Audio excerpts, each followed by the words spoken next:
राजकारणात शत्रू कायमचा नसतो आणि मित्रही कायमचा नसतो, पण कधी कधी काही दृश्य अशी समोर येतात की प्रश्न पडतो, हा केवळ योगायोग आहे का की काहीतरी मोठं शिस्त आहे? कारण महाराष्ट्राच्या राजकारणात सध्या एक फोटो आणि एक व्हिडिओ आणि एक उपस्थिती सगळं काही बदलून टाकणारे प्रश्न विचारायला भाग पाडतीये. भाजपचे नेते, फायर ब्रँड नेते मोहित कंबोज यांच्या मुलीच्या वाढदिवसाला थेट आदित्य ठाकरे पोहोचतात आणि फक्त आदित्य ठाकरेच नाही तर उद्धव ठाकरे स्वतः त्या कार्यक्रमाला उपस्थित राहतात. राज ठाकरेही तिथे हजेरी लावतात.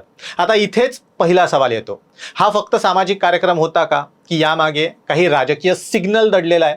कारण ही तीच दोन नावं आहेत ज्यांच्यामध्ये काही वर्षांपूर्वी थेट युद्ध सुरू होतं, महायुद्ध सुरू होतं. मोहित कंबोज विरुद्ध उद्धव ठाकरे किंवा मोहित कंबोज विरुद्ध संजय राऊत हा संघर्ष इतका टोकाला गेलेला होता की रोज आरोप प्रत्यारोप, रोज प्रेस कॉन्फरन्स, रोज राजकीय बॉम्ब, हे सगळं महाराष्ट्रानं बघितलंय. महाविकास आघाडीच्या काळात मोहित कंबोज हे शिवसेना, संजय राऊत आणि नवाब मलिक यांच्यावर सतत आक्रमक असायचे आणि दुसऱ्या बाजूला त्यांच्या विरोधात पण तक्रारी, गुन्हे, चौकशा हे सगळं सुरू होतं. एक वेळ तर अशी आलेली होती की हा सगळा संघर्ष रस्त्यावर आलेला होता. कंबोज यांच्या गाडीवर शिवसैनिकांकडनं दगडफेक झालेली होती आणि त्यानंतर हा वाद केवळ राजकीय राहिलेला नव्हता तर व्यक्तिगत पातळीवरही गेलेला होता. पण खरी गोष्ट इथे संपत नाही, कारण 2022 मध्ये जेव्हा एकनाथ शिंदे यांनी बंड केलं शिवसेनेत आणि ते गुवाहाटीला गेले, तेव्हा त्या संपूर्ण ऑपरेशनमध्ये एक नाव वारंवार समोर आलेलं होतं, ते म्हणजे मोहित कंबोज यांचं. मुंबई ते गुवाहाटी प्रवासाची लॉजिस्टिक्स, आमदारांची बडदास्त आणि अनेक दिवस त्यांच्यासोबत राहणं म्हणजे शिंदे बंडाच्या बॅकस्टेजमध्ये कंबोज यांची भूमिका अत्यंत महत्त्वाची होती असं स्पष्टपणे त्या काळात बोललं गेलं, कारण ते सगळं ऑन एअर दिसत होतं आणि त्यामुळेच ठाकरे गटाच्या निशाण्यावर कंबोज आलेले होते. त्यांच्यावर आरोप सुद्धा झालेले होते, ते राजकीय हिटलिस्टवर आलेले होते. दुसऱ्या बाजूला मोहित कंबोज यांनीही ठाकरेंवर जोरदार पलटवार केलेला होता. तेजस ठाकरे यांचा व्यक्तिगत व्हिडिओ शेअर करणं असोत, हॉटेलमधला व्हिडिओ शेअर करणं असोत किंवा थेट व्यक्तिगत टीका करणं असोत, दोन्ही बाजूंनी कोणतीही मर्यादा ठेवली गेलेली नव्हती. आता इथेच एक टर्निंग पॉईंट आहे. मोहित कंबोज हे फक्त एक नेते नाही आहेत, तर ते देवेंद्र फडणवीस यांचे राईट हँड मानले जातात, खास मानले जातात. सध्या ते फ्रंट फूटवर दिसत नसले तरी पडद्यामागे भाजपच्या अनेक डावपेचांमध्ये त्यांची भूमिका असल्याचं मानलं जातं. SRA प्रोजेक्ट्स असोत किंवा वेगवेगळ्या केसेस. महाविकास आघाडीच्या काळात ते कायम टार्गेटवर होते. म्हणजे थोडक्यात कंबोज भाजपचा स्ट्रॅटेजिक प्लेअर आहे आणि ठाकरे हे विरोधी कॅम्प आहेत.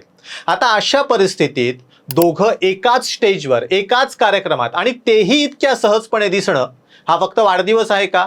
इथेच शिवसेना ठाकरे पक्षाच्या नेत्या सुषमा अंधारे यांचा बचावही समोर येतोय.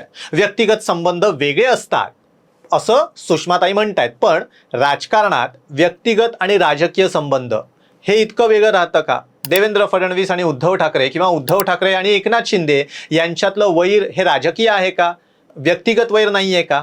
असंच काहीसं वैर काही वर्षांपूर्वी मोहित कंबोज आणि उद्धव ठाकरे यांच्यातही होतं आणि हे अवघ्या महाराष्ट्रानं बघितलंय आणि त्यामुळेच हा प्रश्न अधिक मोठा आहे. कारण महाराष्ट्राच्या राजकारणात प्रत्येक हालचाल, प्रत्येक भेट हा एक मेसेज असते आणि हा मेसेज नेमका कोणासाठी आहे?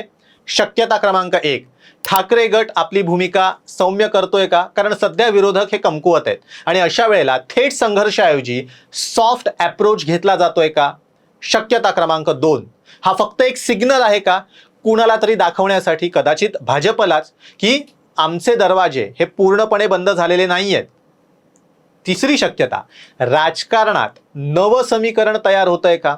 एकीकडे एकनाथ शिंदे विरुद्ध भाजप असा सामना वारंवार बघायला मिळतोय. विशेषतः मुख्यमंत्री पदावरनं उपमुख्यमंत्री पदावर झालेलं शिंदेंचं ट्रान्झिशन त्यांना पचनी पडत नाहीये आणि त्यामुळेच त्यांचा वारंवार भाजपशी संघर्ष होतोय अशी चर्चा राजकीय वर्तुळात थेटपणे आणि लोकांमध्ये गुप्तपणे सुरू झालेली आहे.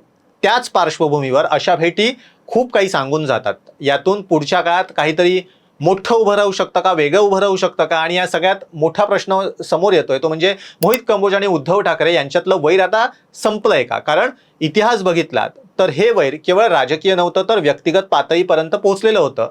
आणि राजकारणात एक गोष्ट त्यामुळेच कायम लक्षात ठेवावी लागते की जिथे वैर अचानक संपतं तिथे काहीतरी नवीन सुरू होतं. म्हणूनच हा फक्त एक वाढदिवस नव्हता, हा एक पॉलिटिकल सिग्नल होता का हे अजूनही स्पष्ट झालेलं नाही, मात्र त्याची चर्चा सुरू झाली आहे. पण एक गोष्ट मात्र नक्की आहे, महाराष्ट्राच्या राजकारणात पडद्यामागे काहीतरी मोठं शिजतंय. आणि आज जे एक साधा फोटो वाटतंय, एक साधं व्हिज्युअल्स वाटतंय, ते उद्या एका मोठ्या राजकीय ट्विस्टचं कारण ठरू शकतं. कारण राजकारणात भेटी कधीच साध्या नसतात, त्या नेहमी काहीतरी सांगून जातात. असोत, व्हिडिओ तुम्हाला कसा वाटला कमेंट करून नक्की सांगा. मोहित कंबोज उद्धव ठाकरे यांच्यात जवळीक वाढते का, त्याबद्दल तुम्हाला काय वाटतं? यामागे एकनाथ शिंदेंना देवेंद्र फडणवीसांकडून काही स्पष्ट सिग्नल देण्यात आलाय का, अशी चर्चा सुरू झाली आहे. त्याबद्दल तुमचं काय मत आहे आम्हाला कमेंट करून नक्की सांगा. व्हिडिओ आवडला असेल तर लाईक करायला, शेअर करायला, कमेंट करायला विसरू नका. आणि टाइम महाराष्ट्राचं यूट्यूब चॅनल सबस्क्राईब करायला विसरू नका. व्हिडिओ बघितल्याबद्दल